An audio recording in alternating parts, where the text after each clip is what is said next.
Hello student, चलिए बढ़ते हैं नेक्स्ट वीडियो। और उस वीडियो में हम लोग एक आइडेंटिटी के बारे में बोले थे। अब उसके बाद नेक्स्ट जो आइडेंटिटी अभी देखते हैं वो आइडेंटिटी क्या है। तो वो आइडेंटिटी है cosec. Cosec square theta minus cot square theta equals to 1। अब यहाँ पे क्या होगा, यहाँ पे और कोट का क्या होगा, कोट स्क्वायर थीटा का हो जाएगा कोसेक स्क्वायर थीटा माइनस 1। अब यहाँ पे सेम ये फॉर्मूला को हम लोग जो है सिंपल कर सकते हैं। कोट को क्या कर सकते हैं, तो cot theta equals to root under cosec cosec square theta minus 1। उसी तरह इसको भी हम लोग लिख सकते हैं। अब हम लोग बढ़ते हैं नेक्स्ट इस क्वेश्चन में दिया हुआ सेक ए प्लस 10 ए इधर 1 माइनस साइन ए, इसको फाइंड द वैल्यू ऑफ, इसका वैल्यू निकालना। सबसे पहले सेक का इनवर्स क्या होगा, तो सेक का इनवर्स 1 बाई कोस ए होगा। और प्लस 10 का क्या लिख सकते हैं, 10 का हम लोग यहाँ पे रटे थे साइन ए बाई कोस ए।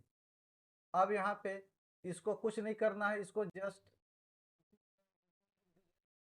देखिए एलसीएम लेंगे पे देखिए ए प्लस बी ए माइनस बी है, तो ए प्लस बी ए माइनस बी यानी ए स्क्वायर माइनस बी स्क्वायर, तो ए स्क्वायर यानी 1 ही होगा। और यहाँ पे क्या होगा, साइन स्क्वायर ए। अब यहाँ पे नीचे कोस ए। अब आगे हम लोग सोल्व करेंगे तो क्या होगा, 1 माइनस साइन स्क्वायर ए क्या होता है, तो कोस स्क्वायर ए। और नीचे में हम लोग जाना है कि कोस ए गिवन है। अब यहाँ पे ये कोस और केस कैंसिल हो जाएगा, तो यहाँ पे आंसर क्या हो जाएगा, तो cos A. That is your answer. पढ़ते हैं अब नेक्स्ट क्वेश्चन की ओर। चलिए बढ़ते हैं नेक्स्ट क्वेश्चन में। इस क्वेश्चन में क्या दिया हुआ है, if sine theta equals to a by b find cos theta. तो सबसे पहले इस तरह का क्वेश्चन सोल्व करने के लिए एक डायग्राम बना लीजिए, ज़्यादा बेटर होगा। ये डायग्राम बनाइए। ये डायग्राम में ये 90 है और ये थीटा है।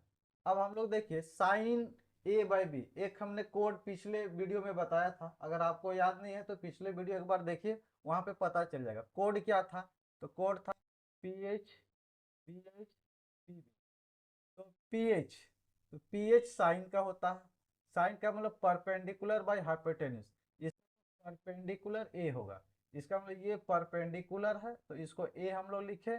और पी एच, तो ये जो है हाइपोटेनिस, ये जो बी होगा। और यहाँ पे देखिए इसको, देखिए यहाँ पे मैंने ए बी और सी ले लिया, लेकिन ये होता नहीं है एक्चुअली में। यहाँ पे देखिए sine theta equals to P by H यानी परपेंडिकुलर बाई हाइपोटेनिस होता है।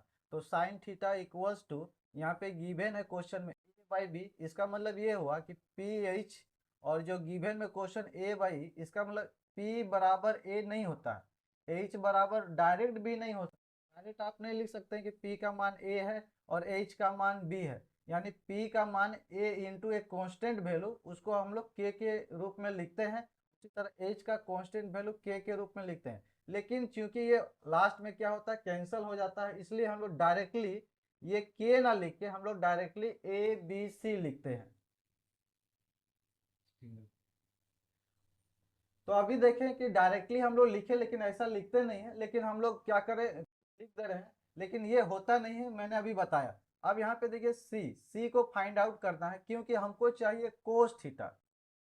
Cos theta. और मैंने आपको इसका ट्रिक भी दिया है कि P H B H P B, यानी बी एच यानी पहले होगा बेस और नीचे होगा हाइपोटेन्यूस। तो हमको तो बेस चाहिए और हाइपोटेन्यूस, हाइपोटेन्यूस तो जो गिवन है वही होगा बी। अब यहाँ पे बेस क्या होगा, तो बेस के लिए हम लोग जानते हैं कि C इक्वल्स टू, डायरेक्ट में बता, डायरेक्ट हम लोग लिख सकते हैं कि B square minus a square. आप लोग इसको बारे में जानते हैं, एक तो रिवीजन चल रहा है इसलिए हम इसमें डिटेल में नहीं आ रहे हैं, क्लास में पढ़े हैं। तो ये डायरेक्ट हम लोग सी के जगह पे यहाँ पे लिख सकते हैं कि root under b square minus a square. अब यही आपका आंसर है। और इसके बारे में और हम लोग डिटेल पढ़ेंगे आगे नेक्स्ट क्लास में।